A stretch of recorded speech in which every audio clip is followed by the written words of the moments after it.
The funeral home smelled of lilies and cheap disinfectant. My hands shook as I adjusted the white rose on Roberto's lapel one last time. 61 years old, and there I was, dressing my dead husband like he was going out to Sunday Mass.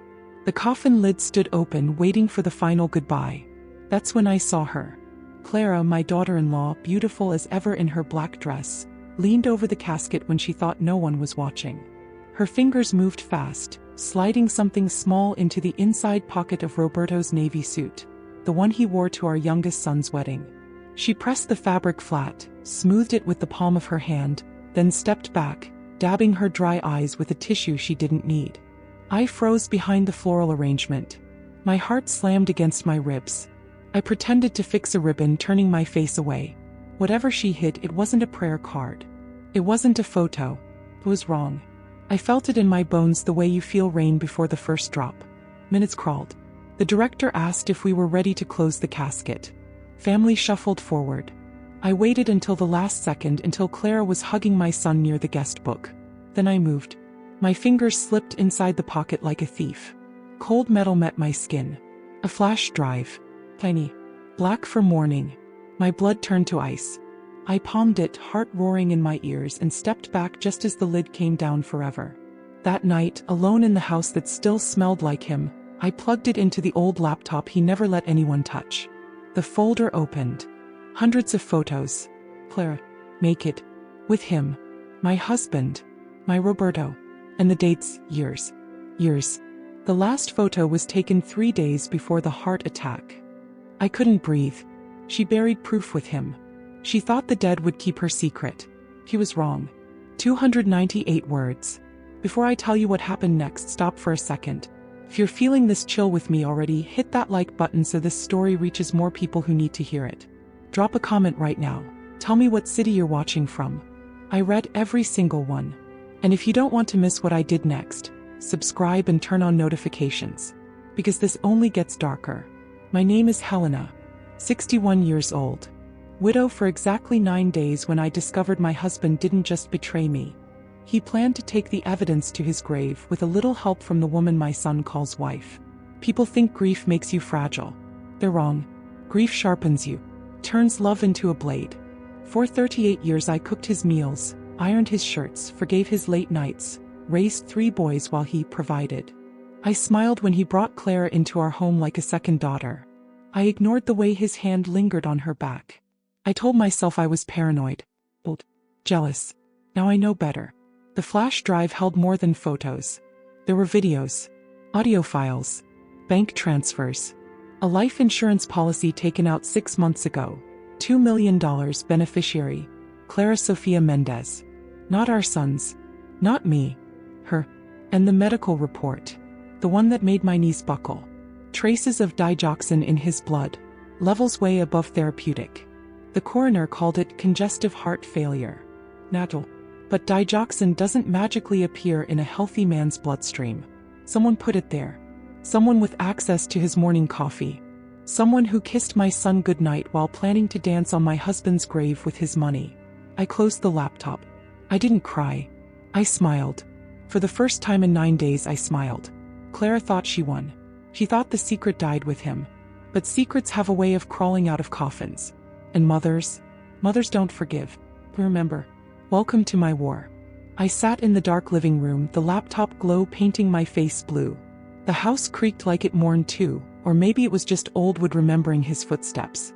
I opened the audio files next. His voice first. Roberto whispering, laughing, telling her she was the only woman who ever understood him. Then her voice, sweet, venomous, promising they'd be together once. The old woman finally lets go. I paused the recording. My chest burned so hard I thought I'd join him in the ground. I copied everything to 3 different drives. One went into the lining of my old Bible. One into a safe deposit box at the bank the next morning. One stayed with me. At the repast after the burial, Clara played the perfect grieving daughter-in-law. She brought Feijoada, hugged me too tight, said, "He loved you so much, Dona Helena." Her perfume made me want to vomit. I hugged her back. Harder. Whispered in her ear. "He loved all of us, didn't he?" She pulled away smiling, but her eyes flickered. Good. Let her wonder. That night I couldn't sleep.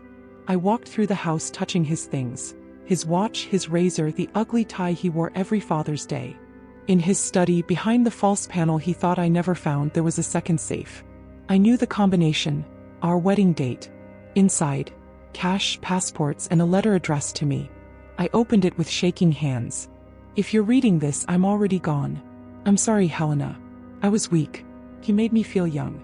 The money was supposed to be for the boys. She convinced me you'd be fine. Forgive me. No apology for the poison. Just cowardice in ink. I burned the letter in the sink. Ashes down the drain with the man I thought I knew. But the insurance policy, that was still in force. $2 million. And only one beneficiary. I poured myself a glass of his favorite cachaca, the one he kept for special occasions. Then I started planning. First rule of revenge, never rush. Let them think you're broken. Let them watch you cry. I wore black for weeks. I stopped eating. My son's worried. Clara brought soup and sat at my bedside like a saint. Perfect. Every time she touched my forehead, I counted heartbeats. Every time she said, "You need to rest, Mommy," I smiled through cracked lips and thought, soon. 1 month after the funeral, I asked her to come help sort Roberto's clothes for donation. She arrived in a red dress. Red. To my house. While I still wore mourning. I almost laughed. She thought the danger was buried 6 feet under. She had no idea the grave was empty. We went to the bedroom. I opened his closet. The scent of him hit me like a fist. "Take whatever you want, dear," I said softly. "He'd want you to have something to remember him by."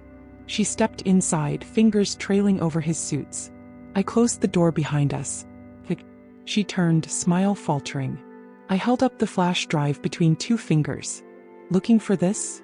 Her face drained of color. I locked the door. And then I began. She lunged for the drive. I was faster. 61 doesn't mean slow when rage fuels you. I shoved her back against the closet. Suits fell around us like dead men. "You crazy old bitch," she hissed. I slapped her. Hard. Once. The sound cracked through the room like a gunshot. Blood bloomed on her lip. He stared at me, stunned. I leaned in close. "You killed him," I whispered. "And you thought you'd get away with it." Her eyes darted to the door. "Don't," I said. "Scream and I play the videos for your husband right now. Imagine his face." He went still. "Good girl." I stepped back, breathing hard. "Here's what's going to happen," I said. "You're going to confess. On camera. Everything. The affair. The poison. The insurance scam. And you're going to sign over every cent of that policy to my grandchildren's education fund." He laughed, sharp, ugly. "You have no proof." I smiled. I pulled out my phone, showed her the cloud folder live streaming to my lawyer's office. "Try me." Her knees buckled. She slid down among the fallen jackets, mascara running black rivers. "Please," she whispered. "I'll leave. I'll disappear. Just don't tell him." I crouched in front of her. "You don't get to disappear. You get to rot slowly the way you made me rot for years." I stood up. "Tomorrow you come back. 10 a.m. You bring a notary. You sign. You confess. Or the videos go to the police, to your mother, to every gossip in this city." I opened the closet door. Sunlight poured in. She looked small. Broken. Perfect. I left her there among his clothes, crying into a shirt that still smelled like the man she murdered. As I walked down the hall, my phone buzzed. A text from my oldest son. "Mom, Claire just called hysterical. Said you attacked her. What's going on?" I stared at the message. Then I smiled again. Phase 2 just started. I didn't answer my son right away. I made coffee. Strong. The way Roberto liked it. Then I called him. "Bring the kids for lunch Sunday," I said calmly. "I have something important to tell the family." He hesitated. "Mom, Clara's saying crazy things." "Clara's grieving," I replied. "We all are. See you Sunday." I hung up. Let her run to him bruised and terrified. Let him defend her. Let him choose. That's the beauty of family. Eventually everyone shows who they really are. Saturday night I sat at the kitchen table with printed photos spread like tarot cards. Clara on her knees. Clara in hotel mirrors. Clara counting cash. I poured another cachaca. The bottle was almost empty. Good. I needed clear eyes tomorrow. At 9:57 a.m. Sunday, the doorbell rang. She stood there in sunglasses, lips swollen, clutching a manila envelope. The notary waited in the car. Smart. She wouldn't dare run now. I let her in without a word. We went to the dining room. I had the camera already rolling, hidden in the fruit bowl. Sit, I said. She sat. I slid the confession across the table, typed perfect legal. Read it out loud. Her voice shook as she began. I, Clara Sofia Mendez, do hereby confess. Each word was acid in her mouth. I watched her sign. I watched the notary witness. I watched her die inside. When it was done, I took the papers. Thank you, I said politely. You can go now. He stood trembling. What happens next? She whispered. I smiled. Next, you live. I leaned closer. You live knowing I own you. Every day you wake up, you'll wonder if today's the day I send the videos. Every time you kiss my son, you'll taste poison. Every time you hold my grandchildren, you'll remember you're only breathing because I allow it. Her knees gave out. She fell to the floor, sobbing. I stepped over her. Open the front door. Leave before my son gets here. And Clara? She looked up, mascara streaked, destroyed. We're red again and I'll bury you in it. She crawled out. Literally crawled. I closed the door. Then I poured the last of the cachaca into the sink. I wouldn't need it anymore. Sunday lunch smelled like roast chicken and lies. My 3 sons, their wives, 6 grandchildren. The table full for the first time since the funeral. I waited until dessert. Then I stood. I have something to say. Conversation died. I placed the signed confession in the center, next to the flan. My oldest son, Tiago, stared at it. Then at me. Mom, what is this? I looked at the empty chair where Clara should have been. She never showed. Clara won't be joining us anymore, I said softly. She left your father. She left you. She left all of us. Gasps. Tiago's face crumpled. I slid a second envelope across the table. Divorce papers already prepared, her signature fresh. He opened it with shaking hands. Page after page of her infidelity detailed. Dates, hotels, amounts. He looked up at me, eyes red. Why didn't you tell me? I touched his cheek. Because you wouldn't have believed me, my love. Not until you saw it yourself. The table erupted, crying, shouting, my daughter-in-law covering the children's ears. I stayed calm. I was ice. When the storm quieted, I raised my glass. To new beginnings, I said. They drank. Because they had no choice. Later, when the house was empty again, I went to the cemetery. Roberto's grave was still fresh, flowers wilted. I knelt. Pulled the 3rd flash drive from my pocket. The one I never copied. I dug a small hole with my hands beside his headstone. Dropped it in. Covered it with dirt. Patted it flat. There, I whispered to the ground. Now your secret really is buried with you. I stood up. Brushed the soil from my knees. As I walked away, my phone buzzed. A text from an unknown number. One line. You think this is over? I stopped. Looked back at the grave. Smiled. Oh, Claire. It's just beginning. The text glowed in the dark like a single red eye. You think this is over? I didn't answer. I deleted it, blocked the number, and drove home with the windows down so the night could slap me awake. Claire was clever. I had always known that. What I hadn't known was how much poison she still had left to spit. 2 days later, Tiago showed up at my door at midnight, drunk, eyes wild. She's gone, Mom. Took everything. My accounts are empty. The kids' college funds, gone. I let him cry on my shoulder like when he was 8 and fell off his bike. When the sobs quieted, I poured him water, not cachaca. He needed to feel this. How much? I asked. Everything we had liquid. Almost 400,000 reis. She moved it yesterday, the same day she disappeared. I nodded slowly. Of course she did. She signed my confession, yes, but she never promised to stay poor. Tiago looked at me with broken eyes. What do we do? I touched his face. We find her. Then we finish this. I started with the banks. Old women are invisible. Tellers smile, managers bring coffee. By noon I had the transaction trail. The money had bounced through 3 accounts and landed in a tiny private bank in Punta del Este, Uruguay. Same city where Roberto kept an apartment I pretended not to know about. That night I booked a flight. Tiago wanted to come. I told him no. This part was mine. On the plane I opened the laptop again. One folder I had never shown anyone. hidden inside the photos encrypted. I cracked it months ago but couldn't bear to watch. I watched now. Security camera footage from our beach house, dated last Christmas. Roberto on his knees begging Clara not to leave him.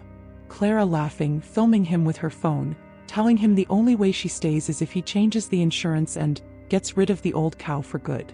My husband crying like a child. I closed the laptop. 30,000 feet in the air, I made myself a promise. I would look into her eyes when she lost everything. Punta del Este in winter is all white buildings and empty beaches. I checked into a small posada under my maiden name, paid cash, wore sunglasses even indoors.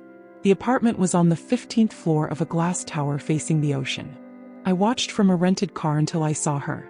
Clara, hair dyed blonde, laughing on the balcony in a silk robe, drinking champagne at 3 p.m. with a man half her age. I felt nothing. Not rage. Not pain. Just cold, perfect focus. That night I broke in. Old locks are easy when you have 38 years of practice opening your husband's secrets. She was asleep, mouth open, one arm flung over the boy toy. On the nightstand, passport in a new name, plane ticket to Lisbon leaving in 4 days, and a loaded .38 revolver. I took the gun first. Then I sat on the edge of the bed and waited. She woke to the click of the hammer. Her scream died in her throat when she saw my face.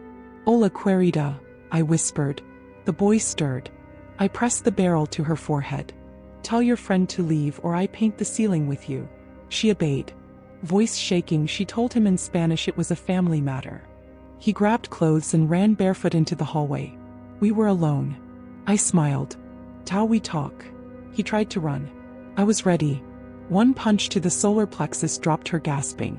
I zip-tied her wrists to the balcony railing, ocean wind whipping her hair. "Please," she wheezed. "I'll give the money back." Too late. I opened her laptop.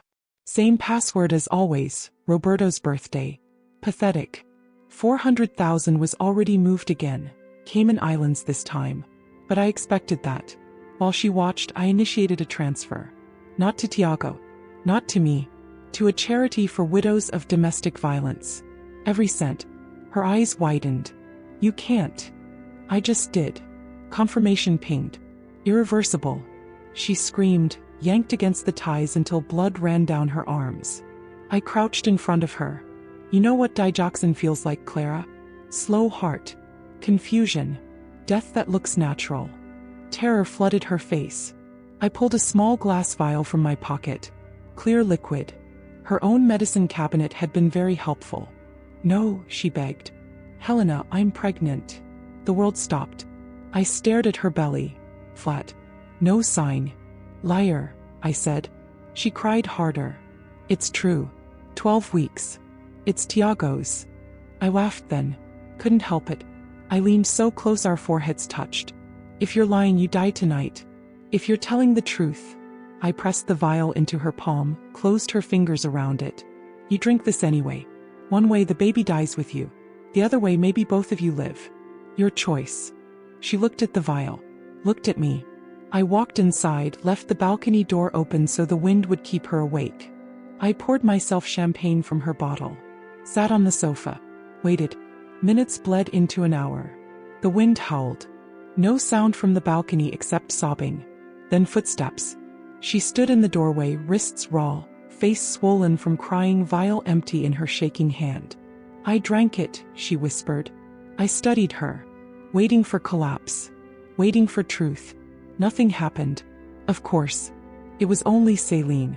I had switched the vials hours ago. She dropped to her knees. "You monster," she sobbed. "You absolute monster." I stood, towered over her. "No, Claire. Monsters kill for pleasure. I killed for family." I pulled out my phone, showed her the live feed I'd been streaming to a private server the entire time. Her confession on the balcony, the transfer, the fake poison. Everything. Insurance fraud, attempted murder, grand theft. Uruguay loves extradition. Her scream was animal. Sirens already rising in the distance. I had called them when I arrived. I knelt, stroked her hair like a mother. "Prison will be kind to a pretty pregnant widow," I said softly. "Tell them the baby is Roberto's. They'll eat it up." Police kicked in the door. I raised my hands. "Innocent old lady, tears already falling on command. They took her away screaming my name. I stayed behind to help with the investigation.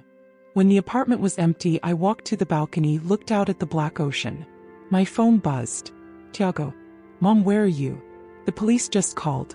They found Claire. She's saying insane things about you. I smiled into the night. Coming home, son. Dinner tomorrow. I hung up. Breathed the salt air. One last thing to do. Back in Brazil 3 days later, the house felt lighter. Tiago moved in temporarily with the kids. We cooked together, laughed again. The grandchildren ran through the rooms like nothing had ever been broken. At night, I still walked to the cemetery. The grave looked peaceful under the moon.